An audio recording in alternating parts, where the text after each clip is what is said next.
सभी को नमस्कार। हमारे एक सब्सक्राइबर हैं, उनका रिक्वेस्ट आया है लॉरस लैब को रिव्यू करने के लिए और साथ ही साथ उन्होंने आईओएल केमिकल की भी रिक्वेस्ट की है। तो आईओएल केमिकल्स को मैं क्विक शेयर रिव्यू के सेक्शन में कवर करूंगा क्योंकि उसमें कुछ ज्यादा मेरे को अट्रैक्शन नहीं लग रहा है, तो मैं वहां पे उसको क्विकली कवर करूंगा। सो आज हम डिस्कस करेंगे लॉरस लैब इन डिटेल। अब जो कि ये एक फार्मा सेक्टर से बिलोंग करने वाला शेयर है, सो मैंने अभी तक भी कोई फार्मा सेक्टर को एक्सप्लेन करने वाला कोई वीडियो नहीं बनाया है। तो मैंने भी पहले यही सोचा था कि जैसा मेरा पैटर्न रहा है, मैं पहले वो सेक्टर को एक डिटेल वीडियो में एक्सप्लेन करूं और फिर उसके बाद किसी शेयर में डिटेल में जाऊं।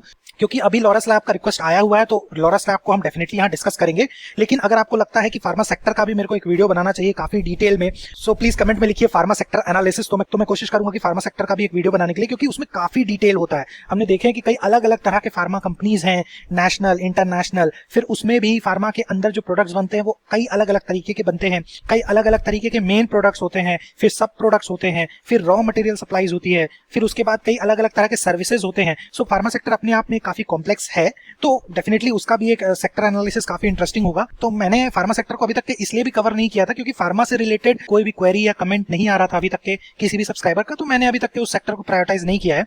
बट अगर आप लोग बोलोगे तो डेफिनेटली हम उसको भी रिव्यू करेंगे, उसमें भी काफी अच्छे पोटेंशियल शेयर्स हम देख सकते हैं। सो चलिए अभी कंटिन्यू करते हैं लॉरस लैब्स।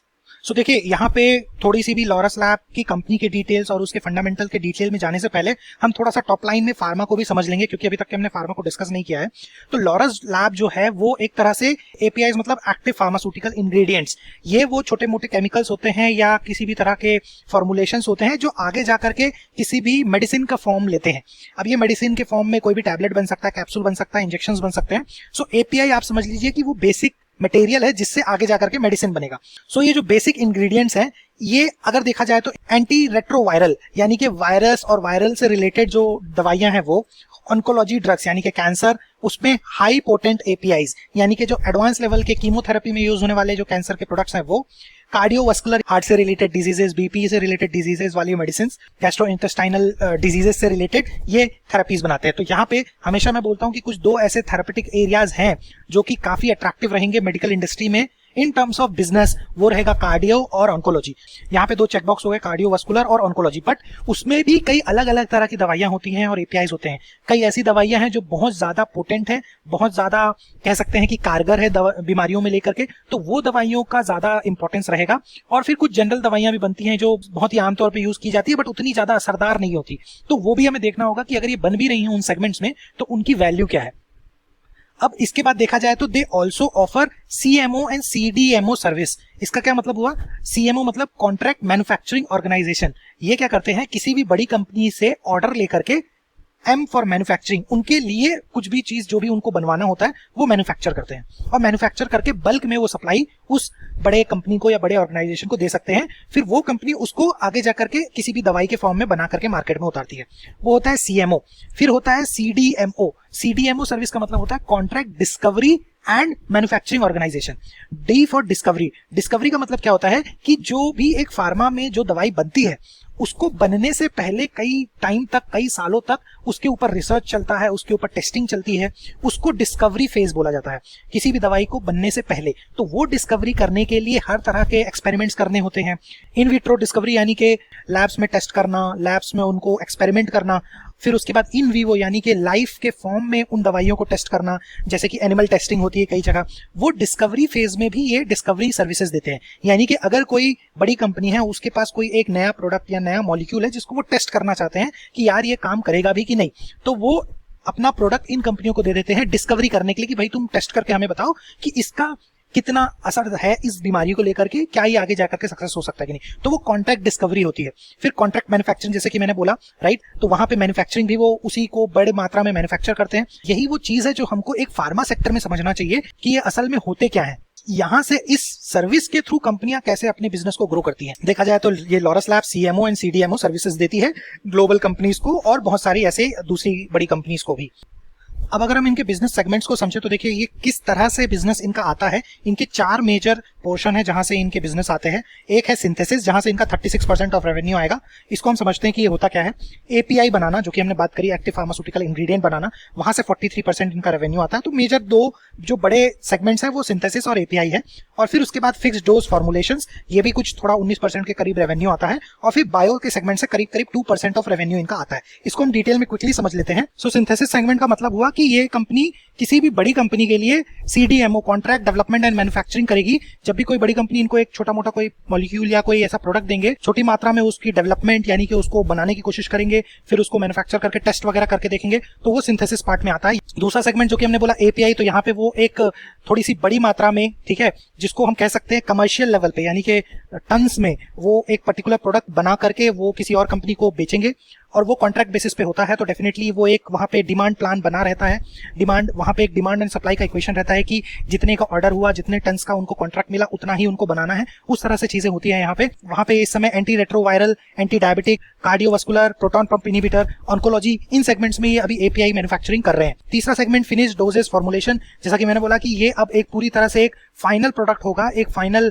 टैबलेट या कैप्सूल या इंजेक्शन के फॉर्म में कुछ ऐसा फाइनल डोज फॉर्म होगा, जो कि एक फाइनल मेडिसिन की तरह ये बनाते हैं। वहां पे अभी इनका जो रेवेन्यू है वो थोड़ा सा स्मॉल मार्जिन है, 19%। यहाँ पे फिनिश डोज फॉर्मुलेशन बनाते हैं, ओरल सॉलिड फॉर्मुलेशंस, यानी कि एक ऐसे फॉर्मुलेशन जो कि ओरली लिया जाता है, यानी कि टैबलेट हो सकता है, कैप्सूल हो सकता है, उसका फाइनल फॉर्मुलेशन ये बनाते हैं। किसके लिए?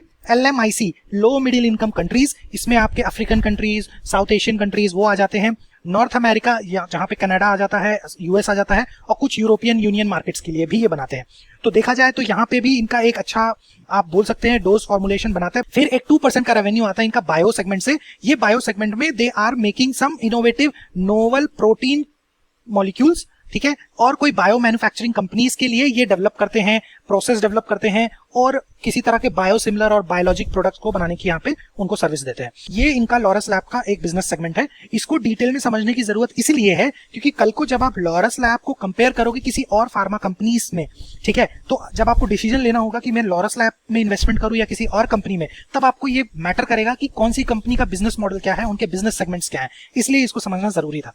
चलिए आप शुरू करते हैं लॉरस लैब के शेयर को एनालिसिस करने के लिए। तो ये अभी फिलहाल इसका जो प्राइस चल रहा है 449 के अराउंड चल रहा है। अभी रिसेंटली कल इसका 3.5% का अपसाइड गया है रिजल्ट के आने के बाद। तो ये देखना पड़ेगा कि किस तरह का इसका आउटकम रहा है। मार्केट कैप मिड कैप की कंपनी है, 24,000 करोड़ की कंपनी है। इसका स्टॉक का पी अभी 164 है। अभी तक के आपने मेरे कई वीडियोस देख लिए हैं तो आपको ये काफी हद तक के समझ में आ गया होगा कि मैं इस पॉइंट पे क्या कमेंट करने वाला हूँ। इस पॉइंट पे मैं यही कमेंट करूंगा कि ये जो स्टॉक का पी है ये काफी इन्फ्लेटेड है, ठीक है, और अगर इंडस्ट्री से कंपेयर किया जाए तो 38 के अगेंस्ट 164 का इसका स्टॉक का पीई है। तो यहाँ पे अगर इस कंपनी में मुझे कॉन्फिडेंस चाहिए तो मुझे ईपीएस में ग्रोथ मिलनी चाहिए। अगर आगे जाकर के एनालिसिस में मुझे लॉरस लैब के ईपीएस में ग्रोथ नहीं दिखती है तो ये स्टॉक का पी बिल्कुल भी जस्टिफाई नहीं होता है और ये ओवर वैल्यूड कैटेगरी में चला जाएगा। ये मेरा ओपिनियन है। आगे देखते हैं कि क्या है details. ROC return on capital employ 6.6%, ROE almost 4%। ये थोड़ा सा उतना कॉन्फिडेंट नहीं लग रहा है अगर मैं फार्मा कंपनी की बात करूं, क्योंकि हम एक बार क्विकली जब पीयर रिव्यू करेंगे तो समझ में आ जाएगा। Operating profit margin 15%, it's okay. Reserve to date 4,000 crore का रिजर्व और डेट 2,500 करोड़ का, तो 2:1 के अराउंड इनका रिजर्व टू डेट रेशियो है, विच इज फाइन।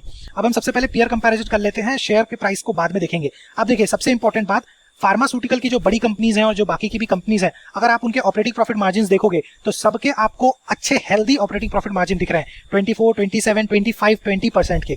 और वहीं लॉरस लैब का 15% ऑपरेटिंग प्रॉफिट मार्जिन है। यहाँ पे अगर आप देख सकते हो तो इसके ऑपरेटिंग प्रॉफिट मार्जिन मेरे को स्ट्रगल करते हुए दिख रहे हैं। अगर हम रिटर्न ऑन कैपिटल एम्प्लॉयड और रिटर्न ऑन इक्विटी भी देखें तो आप देखोगे कि बाकी के सारे फार्मा कंपनीज ऑलमोस्ट एटलीस्ट 20 या 20 से ऊपर हैं आरओसीई और आरओई, और वहीं अगर लॉरस लैब की देखोगे तो 6 और 4 है। तो ये भी काफी चैलेंजिंग लगता है कि ये उस तरह से अपने रिटर्न नहीं बना पा रहा जिस तरह से इसको बनाना चाहिए।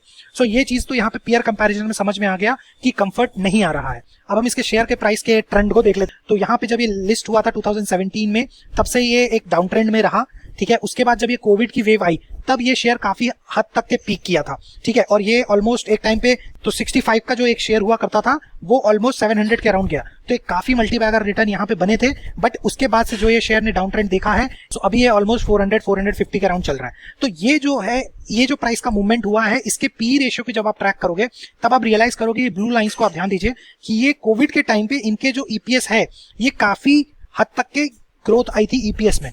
तो जो एक ईपीएस कंपनी जो बना रही थी एक टाइम पे, अगर हम 2017 की बात करें तो 6 के ईपीएस की शेयर जो थी वो एक टाइम पे कोविड में 19 के ईपीएस करने लगी, और फिर ये ईपीएस थोड़े टाइम तक सस्टेन किया 2021, 2022 तक के, और उसके बाद से ईपीएस में बहुत स्ट्रॉन्ग डिक्लाइन देखा गया है।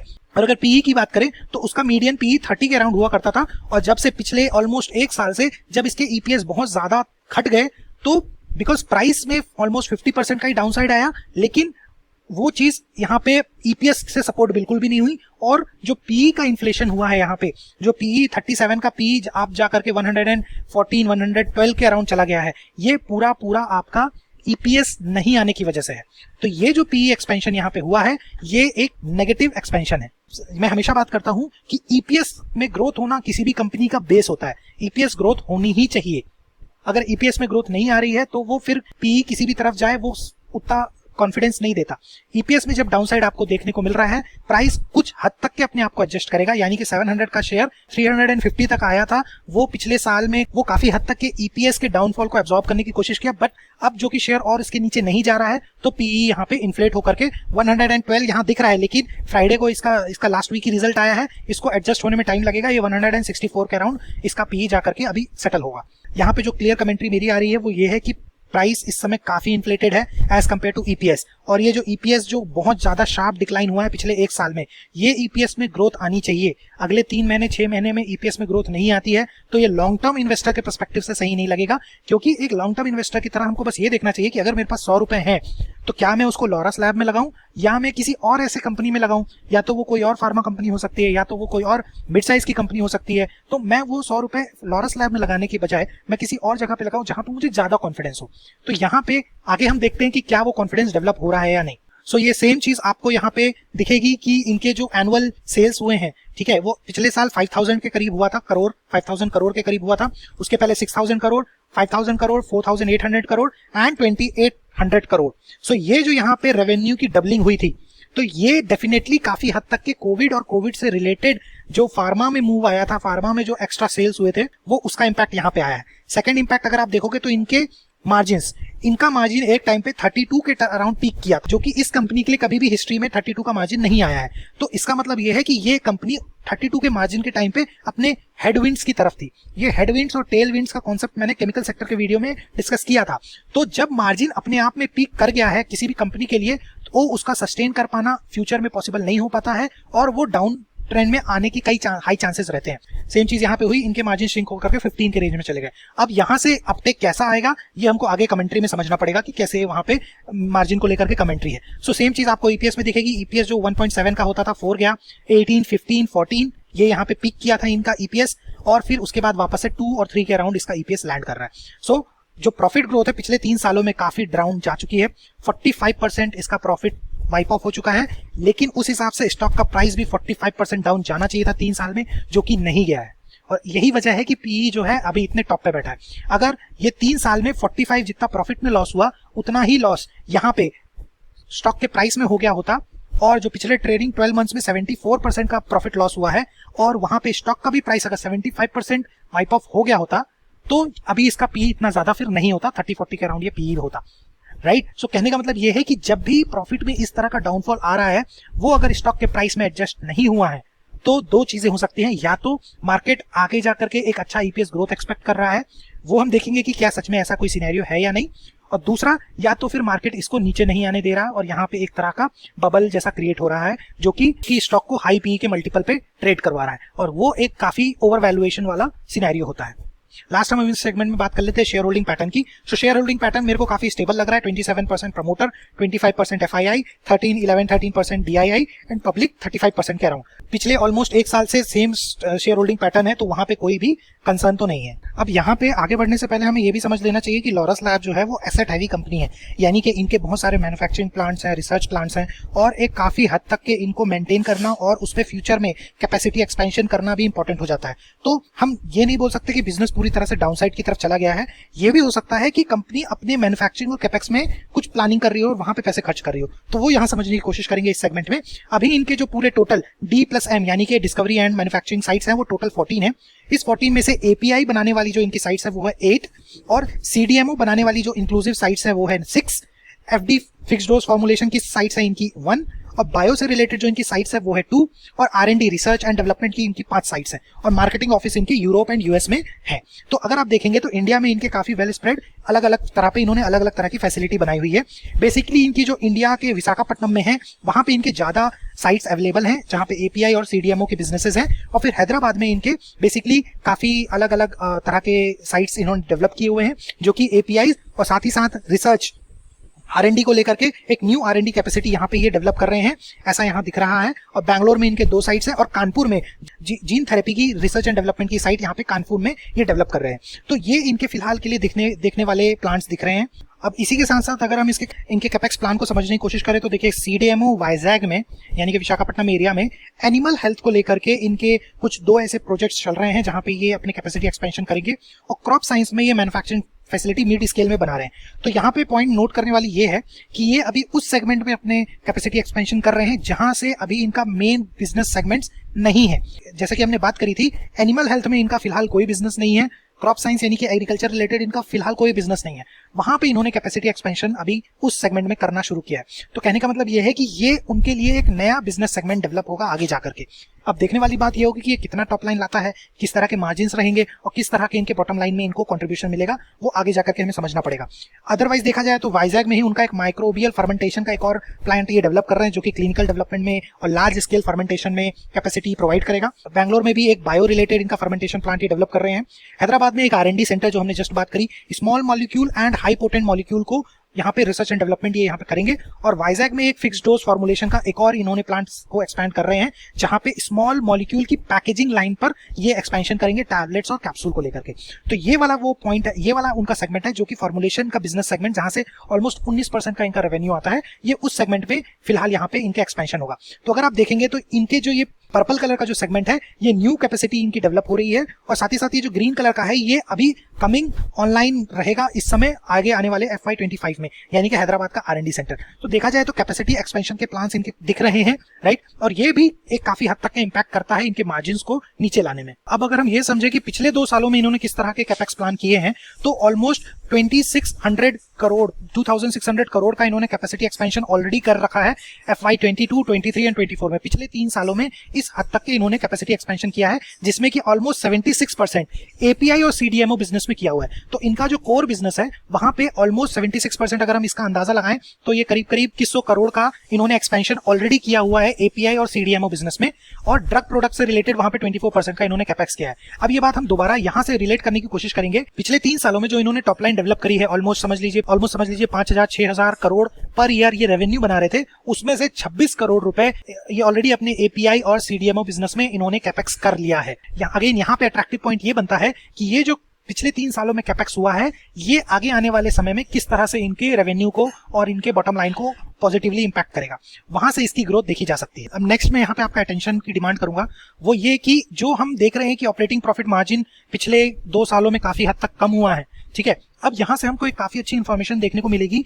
हम यहाँ पे कंपेयर करेंगे gross profit margin. Gross profit margin अगर आप देखोगे तो ये इनका टोटल 50-50 के रेंज में है, पहले भी था और अभी भी है। यानी कि ये नॉर्मल बिजनेस करने के बाद नॉर्मल जो इनका प्रॉफिट होता है वो 50%, 55% अभी भी मेंटेन है। इनके ऑपरेटिंग प्रॉफिट मार्जिन जो है वो 28% से कम होकर के 14-15 के अराउंड आए हैं। यानी कि वहां से तो नॉर्मल जो प्रॉफिट होना चाहिए था वही हो रहा है। उसके बाद ऑपरेशंस में इन्होंने काफी एक्सपेंसेस किए हैं। इसको हम यहाँ इस ग्राफ से भी समझते हैं। यहाँ पे अगर आप देख पा रहे हो तो ये आपको क्वार्टरली सेल्स दिख रहे हैं पर्पल लाइंस में, और इनके पिंक लाइन में आपको दिख रहे हैं ग्रॉस प्रॉफिट मार्जिन। सो पिछले 2016 से लेकर के अभी तक के इनके जो ग्रॉस प्रॉफिट मार्जिन है वो आज भी 50-55% के अराउंड है। यानी कि इनका जो रेगुलर बिजनेस है वहां से ये 50% प्रॉफिट तो आज भी कर रहे हैं। इनको जो इंपैक्ट आया है वो ऑरेंज कलर की लाइन, यानी कि इनका ऑपरेटिंग प्रॉफिट मार्जिन जो एक टाइम पे 33 हुआ करता था वो कम होकर के 14% के अराउंड गया है। इसका मतलब यह है कि यहाँ पे इन्होंने अपने ऑपरेशंस में ज्यादा पैसे खर्च किए हैं। अब इसी चीज को हम डिटेल में समझने के लिए यहाँ पे इनके ऑपरेटिंग एक्सपेंसेस को देखते हैं। मटेरियल कॉस्ट में इनके कोई ज्यादा बड़ा खर्चा नहीं हुआ। 50-48 के अराउंड जो इनका मटेरियल कॉस्ट लगता था वो आज भी उतना ही लग रहा है। मैन्युफैक्चरिंग कॉस्ट में अगर हम ध्यान दें तो इनका मैन्युफैक्चरिंग कॉस्ट जो 11-12% हुआ करता था वो 17% तक के गया है। यानी कि इन्होंने अपना जो एक्सपेंस है वो मैन्युफैक्चरिंग यूनिट में, यानी कि कैपेसिटी एक्सपेंशन में, नए नए इक्विपमेंट्स लगाने में, वहां पे इन्होंने पैसा खर्चा किया है। तो आगे आने वाले समय में हो सकता है ये जो खर्चे हैं वो कंट्रोल हो जाए, क्योंकि सारे जो एक्सपेंसेस होने होते हैं मैन्युफैक्चरिंग के वो हो चुके होंगे, और फिर ये वापस नॉर्मली हो सकता है 10 या 10 से भी कम के रेंज में इनका मैन्युफैक्चरिंग कॉस्ट आ जाए। तो ये एक अट्रैक्टिव पॉइंट बनता है। और एम्प्लॉय कॉस्ट अगर हम देखें तो इनका नॉर्मल है एज यूजुअल, 10-12% जो हुआ करता था वही है।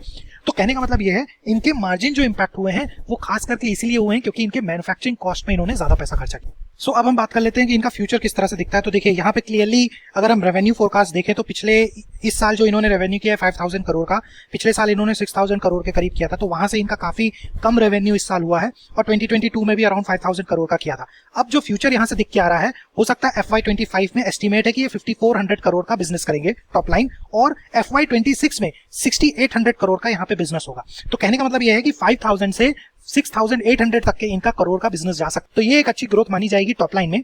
बट अगर हम यहाँ पे इसके ईपीएस की एक्सपेंशन की बात करें तो इसका ट्रेलिंग 12 मंथ्स का जो ईपीएस है वो 2.75 है, ऑलमोस्ट कह सकते हैं कि इसका करंट ईपीएस अभी 3 है, ठीक है, और इसका जो एवरेज एस्टिमेट है वो 7.4 है।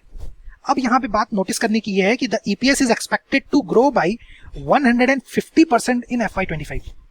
आप ये समझ पा रहे हो कि मैं यहाँ पे किस इंटेंसिटी की बात कर रहा हूँ, कि यहाँ पे जो ईपीएस जो अभी 3 का है वो ऑलमोस्ट 150% तक 7.4 तक ग्रो कर सकता है। ये एक काफी स्ट्रॉन्ग प्रोजेक्शन है। अब इसको हम हमारे मेथड से समझते हैं। तो अब जो कि हम लॉरस लैब्स का यहाँ पे प्राइस फोरकास्ट करने की कोशिश करेंगे। सो करंटली जुलाई 2024 में इसका प्राइस 449 रुपीज कुछ ऐसा चल रहा है, और करंट पी जो अभी रिजल्ट के आने के बाद जो एडजस्ट होकर आता है वो आता है 164, राइट। सो ये जो पी है ये काफी ज्यादा इन्फ्लेटेड है क्योंकि ईपीएस काफी कम आया है as compared to previous year. इसकी वजह से देखा जाए तो अभी जो इसका प्राइस है वो काफी ओवर प्राइस लगता है, और करंट ईपीएस इसका अभी आया है 3। अब अगर हम इसका फेयर वैल्यू निकालने की कोशिश करें तो इंडस्ट्री का पी जो कि अभी 38 के अराउंड चल रहा है, सो फेयर वैल्यू इस स्टॉक का प्राइस का आता है 140। ये क्लियरली इस वजह से इतना कम आ रहा है क्योंकि इसका ईपीएस काफी कम हो चुका है। इसका ईपीएस जो कि पिछले साल ऑलमोस्ट 14 का था FY 2023 में, वो अभी FY24 में 3 के अराउंड आया है, जिसकी वजह से इतना फेयर वैल्यू इसका लो चला जाता है इंडस्ट्री के पीई के कंपैरिजन में। तो डेफिनेटली ये इस प्राइस पॉइंट पे आना तो शायद पॉसिबल नहीं होगा, राइट, लेकिन इससे ये समझ में आता है कि प्राइस किस तरह से अभी आपको इन्फ्लेटेड लग रहा है।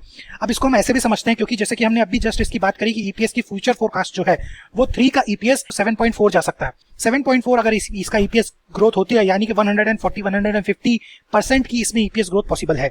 अब ये ईपीएस ग्रोथ जो आएगी फ्यूचर में, तब तक जो कि इसका अभी पी काफी 164 चल रहा है, एंड लेट्स से एस्पिरेशनली इसको मार्केट पीई इसका काफी एडजस्ट करके 50 तक के ले आता है, यानी कि 164 का पीई मार्केट का सेंटीमेंट इतना लो डाउन हो जाए और ये 50 पे इसका पी आ जाए मल्टीपल, तो प्राइस का टारगेट निकल के आता है 370, जो कि करंट प्राइस से 18% डाउनसाइड है।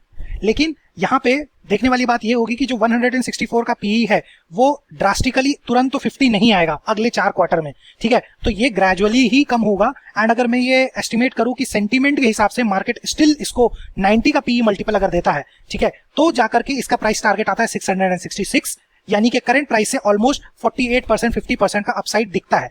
अब आपको यहाँ ध्यान देने वाली बात ये होगी कि अगर सिर्फ ईपीएस ग्रोथ की अगर हम बात करेंगे तो सिर्फ ईपीएस ग्रोथ से तो -18 जो कि हमने जस्ट थोड़ा देर पहले देखा उतना प्राइस टारगेट आता है, यानी कि ना के बराबर। यहाँ पे सिर्फ सेंटीमेंट की ग्रोथ है, यानी कि जो पीई 164 है वो अभी हाई सेंटीमेंट है, 90 का जो पीई होगा मल्टीपल वो भी एक हाई सेंटीमेंट पीई होगा। तो अगर वो 90 का पीई 100 का पीई मार्केट इसको देता है, तब जाकर के आपको करंट प्राइस से 440 से 660 का प्राइस मिलेगा और हो सकता है 50% अपसाइड मिले। तो कहने का मतलब यह है ईपीएस ग्रोथ होने के बाद भी आपको सेंटीमेंट की जरूरत पड़ेगी।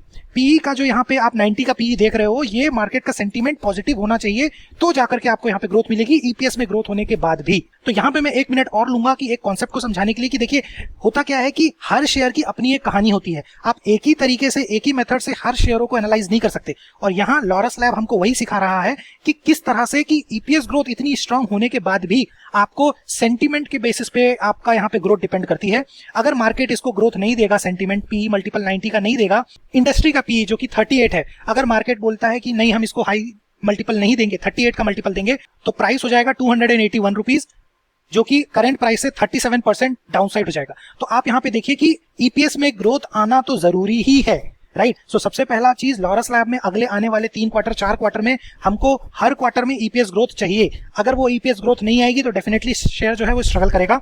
और ईपीएस ग्रोथ अगर आती भी है, उसके साथ साथ अगर मार्केट उसको एक अच्छा पी मल्टीपल नहीं दिया और मार्केट उसको करेक्ट करा, तो आपके प्राइस में ग्रोथ आने की पॉसिबिलिटी नहीं है, ठीक है ना। तो ये यहाँ पे क्लियर समझ में आता है, और लॉरस लैब यहाँ पे इसलिए इतना इंपॉर्टेंट हो जाता है। और यहाँ पे आपको एक अलग ही चीज देखने को मिल रही है जो कि ये मार्केट के सेंटीमेंट्स। तो यहाँ पे क्या ये ईपीएस पॉसिबल है, इसके लिए हमको पहले कंपनी का FY25 का आउटलुक को देखना चाहिए, उसके बाद हम 3 ईयर टारगेट को डिस्कस करेंगे। सो देखिए FY 2025 का आउटलुक अगर हम देखें तो सबसे पहले तो जरूरी होगा कि ये पहले अपने FY 2025 को ही टारगेट मीट कर पाए, उसके बाद हम 3 इयर्स की बात करेंगे। तो यहाँ पे अगर जो कंपनी के प्रेजेंटेशन से हमको समझ में आता है कि ये कोशिश करेंगे कि आगे जाकर के अपने मीडियम टू लॉन्ग टर्म के जो इनके कॉन्ट्रैक्ट्स हैं उनको ये अकम्प्लिश करें, उस तरह से ये यहाँ पे अपने medium to long term contracts को और कमर्शियल अपॉर्चुनिटीज को कन्वर्ट कर सकें। ग्रोथ जो है कि उनके जो प्रोजेक्ट्स हैं उनको रिवैम्प करें और न्यू एसेट्स जो उनके अपकमिंग है उनको वो कंटिन्यू करके लाइव कर सके, ठीक है। और उसके साथ ही साथ जो उनके इबिटा मार्जिन है उसको वो इंप्रूव करें, क्योंकि करंटली हमने देखा कि इबिटा मार्जिन काफी स्ट्रगल किए हुए हैं, तो ये इनको इंप्रूवमेंट करना इनके लिए टारगेट रहेगा। और जो इनके कैपेक्स प्लान है उनको ये हाई वैल्यू और ग्रोइंग मार्केट सेगमेंट में ये ज्यादा से ज्यादा कैपेक्स करने का ये कोशिश करेंगे।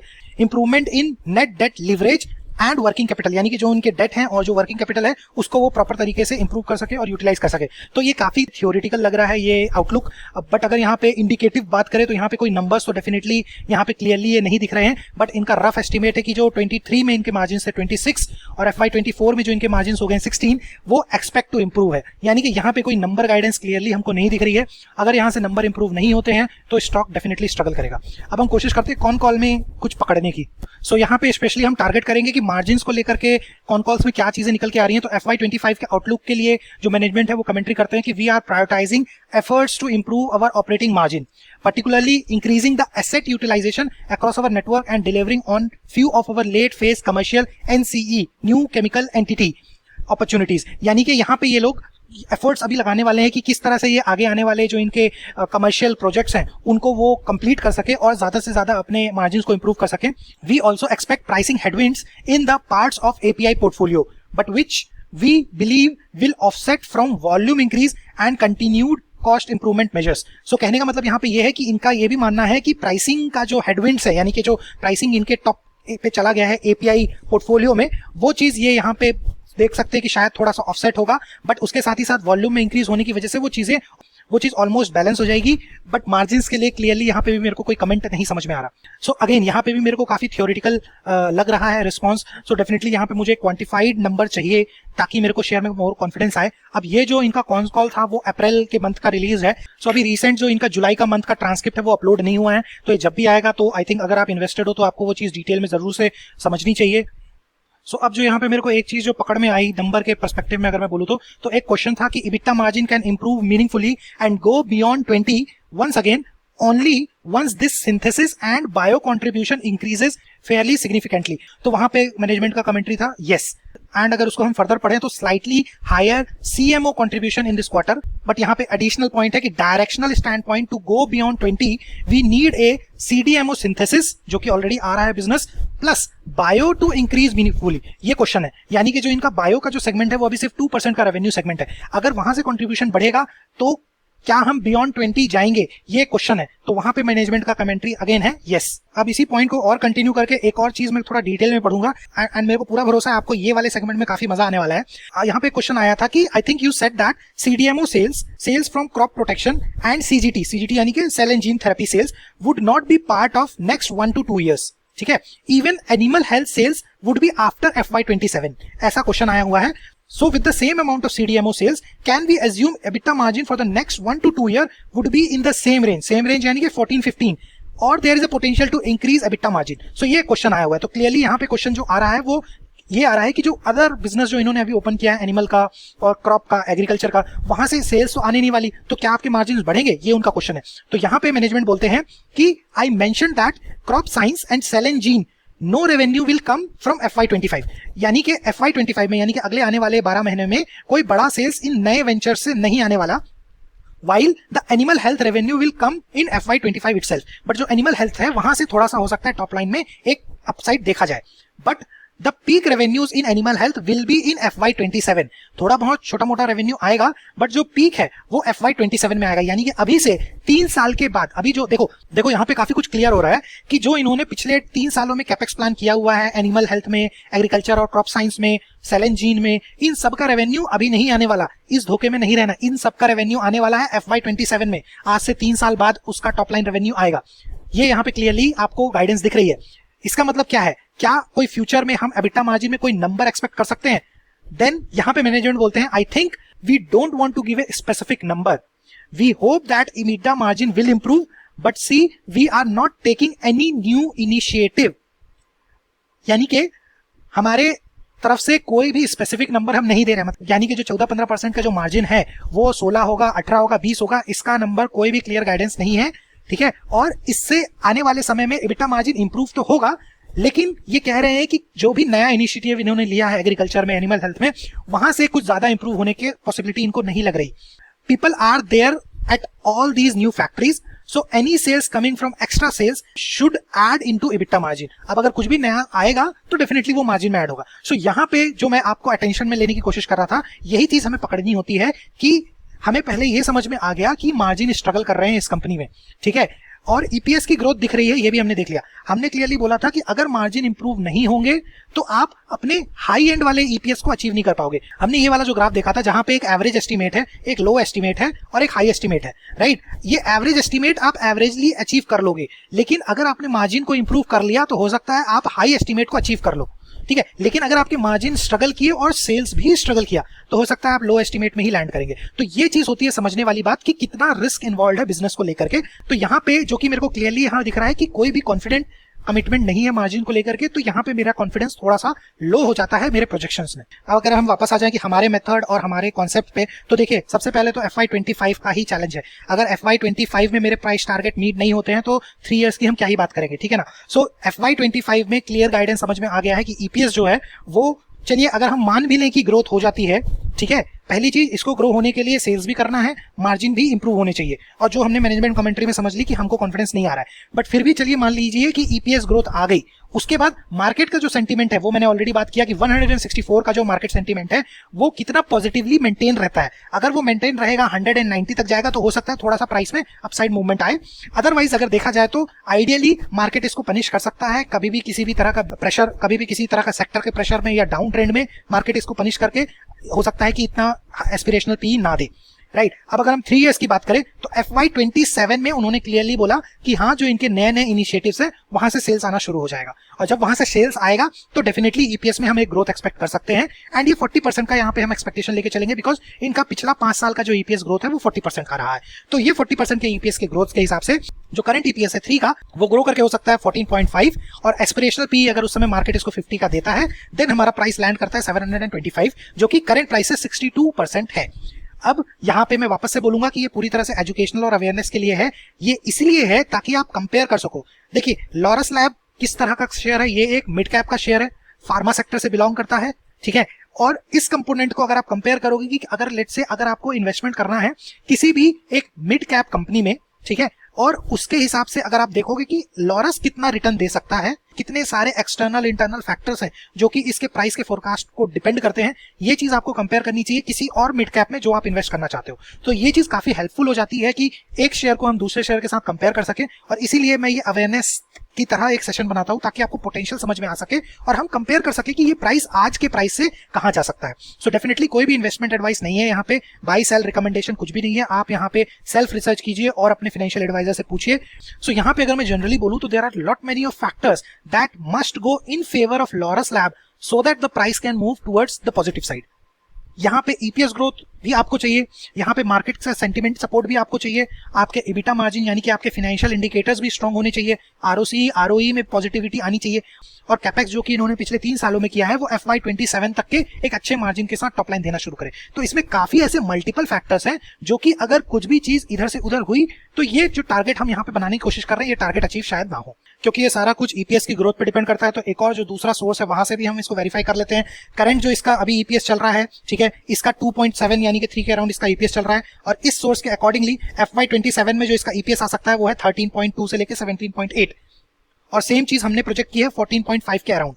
सो यहाँ पे ये भी देखा जा सकता है कि शायद ईपीएस में ग्रोथ आएगी, बट सारा कुछ डिपेंड करता है सेंटीमेंट पे, क्योंकि सेंटीमेंट इस समय काफी हाई मल्टीपल यानी कि 164 के मल्टीपल पे मार्केट का प्राइस इसको लेके बैठा है। अब लास्ट हम यहाँ पे क्विकली एक बार एक टेक्निकल एनालिसिस देख लेते हैं, लेकिन उसके पहले अगर आप चैनल पे नए हैं तो डिसिप्लिन इन्वेस्टर चैनल को आप सब्सक्राइब कीजिए, जो बेल आइकन है उसको ऑल हिट कीजिए ताकि आपको इस तरह से बेल का नोटिफिकेशन मिले जब भी हमारा वीडियो रिलीज होता है।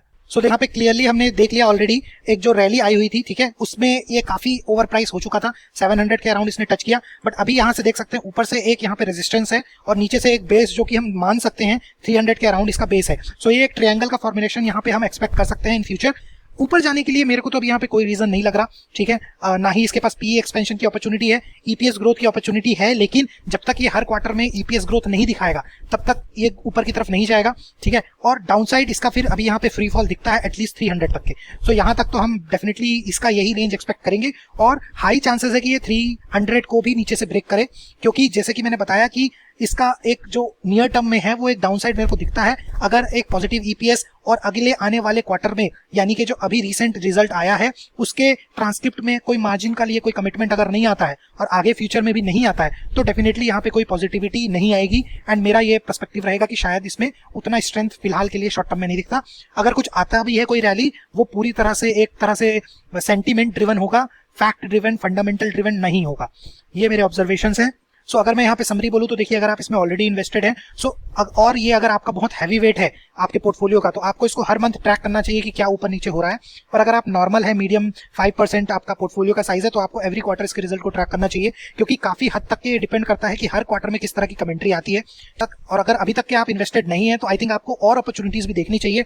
अब एक मिड कैप का एक और एनालिसिस देखिए जो मैं आपको लेफ्ट हैंड साइड में दिखा रहा हूँ, उस वीडियो को देखिए ताकि आपको समझ में आए कि शेयर में कॉम्प्लेक्सिटी और कंफ्यूजिंग पॉइंट्स जरूर होते हैं, लेकिन फिर भी हमको इन्फॉर्मेशन जानने के बाद क्लैरिटी मिल जाती है। और जिन शेयरों में हमको जितनी ज्यादा क्लैरिटी मिलेगी वो हमको उतना ज्यादा कॉन्फिडेंस देता है। सो इसलिए जरूरी होता है कि इस लेवल की एनालिसिस हमें करनी चाहिए। अगर आप इस लेवल की एनालिसिस करने में चैलेंज फेस करते हैं तो डेफिनेटली आपको हमारे डिसिप्लिन इन्वेस्टर चैनल को सब्सक्राइब करना चाहिए, क्योंकि हम इस चैनल में इसी लेवल के डिस्कशंस करते हैं और इससे आपको काफी जजमेंट मिलता है कि किस तरह से किसी भी शेयर को एनालाइज करना चाहिए। सो इस वीडियो में इतना ही। Thank you everyone.